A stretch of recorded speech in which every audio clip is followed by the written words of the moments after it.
ကျွန်တော်ဒီနေ့ပြောပြပေးမယ့်အကြောင်းအရာကတော့ Gmail အကောင့်အသစ်ဖွင့်နေလေးအကြောင်းပဲဖြစ်ပါတယ်မိမိမှာဖုန်းတစ်လုံးရှိုံနဲ့ Gmail အကောင့်ကိုအလွယ်တကူဖွင့်လို့ရပါတယ်အခုမှ Gmail အကောင့်ကိုစသုံးမဲ့သူရင်ဆိုရင်တော့ကျွန်တော်ဗီဒီယိုလေးကိုအဆုံးထိကြည့်စေချင်ပါတယ်ကျွန်တော်တို့ပထမဦးဆုံး setting ထဲကိုဝင်ရပါမယ်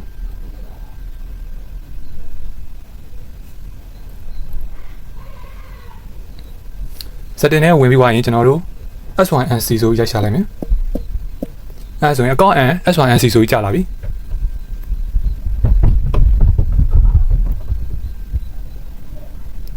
အကောင့် S1NC တွေကိုထပ်ဝင်ပြရပါမယ်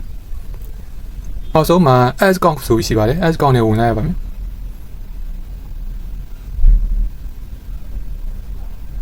ပြီးရင်ကျွန်တော်တို့ Google ဆိုတာရှိတယ်အဲ Google တွေကိုထပ်ဝင်ပြရပါမယ်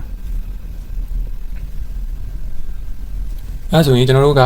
Gmail အကောင့်ကိုအခုမှအသစ်ဖွင့်ရမယ့်အတွက်ဖြစ်တဲ့အတွက်ကြောင့်မလို့ခွေးအကောင့်ဆိုတာရှိပါတယ်ခွေးအကောင့်တွေကိုဝင်ပြရပါမယ်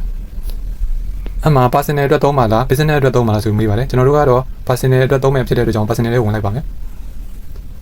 first name နဲ့ last name ဆိုပြီးရှိပါတယ်ကျွန်တော်တို့နာမည်တစ်ခုပေးလိုက်ပါမယ်ပြီးရင် name ကိုတစ်ချက်နှိပ်ပါမယ်ပြီးရင် date of birth ကိုလည်းမိမိကြိုက်တဲ့ရာ date of birth ကိုပေးလိုက်ပါမယ် session နဲ့အထက်တော့ဖြစ်ရပါမယ်ဂျန်နာယူခိုင်းပါတယ်ဂျန်နာဆိုရင်လည်းကျွန်တော်တို့ယူလိုက်ပါမယ်တခုပြီးရင်အောက်ဆုံးမှာ next ဆိုပြီးရှိပါတယ်ထပ်နှိပ်ပါမယ်ပြီးရင်ခုနကကျွန်တော်တို့ first name လက် name ပေးတဲ့နာမည်လေးကိုတစ်ချက်ရိုက်ထည့်ပါမယ်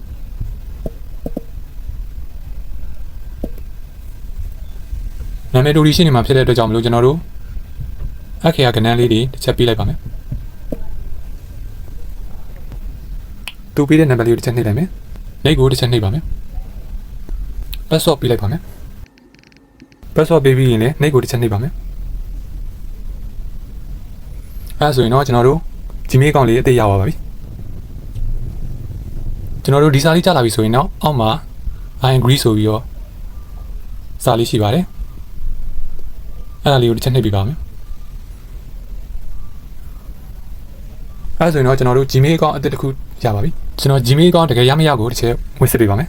ကျွန်တော်တို့ Google ထဲကိုဝင်ပေးရပါမယ်ကျွန်တော်တို့ညာဘက်တောင်းအပေါ်မှာအကောင့်ယူတဲ့နေရာလေးရှိပါတယ်အဲ့ဒါဝင်ပေးရပါမယ်အဲ့ဆိုရင်တော့ကျွန်တော်တို့ခုနကဖွင့်လိုက်တဲ့ Gmail အကောင့်လေး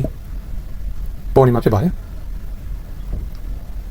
အဲ့ဆိုရင်တော့ကျွန်တော်တို့ Gmail အကောင့်အသစ်ရပါပြီအားလုံးလည်းအဆင်ပြေကြမယ်လို့ညွှန်လင့်ပါတယ်ကျွန်တော်အကောင့်လေးကိုလည်း follow လုပ်ခဲ့ပြီးဖို့မမေ့ပါနဲ့နော်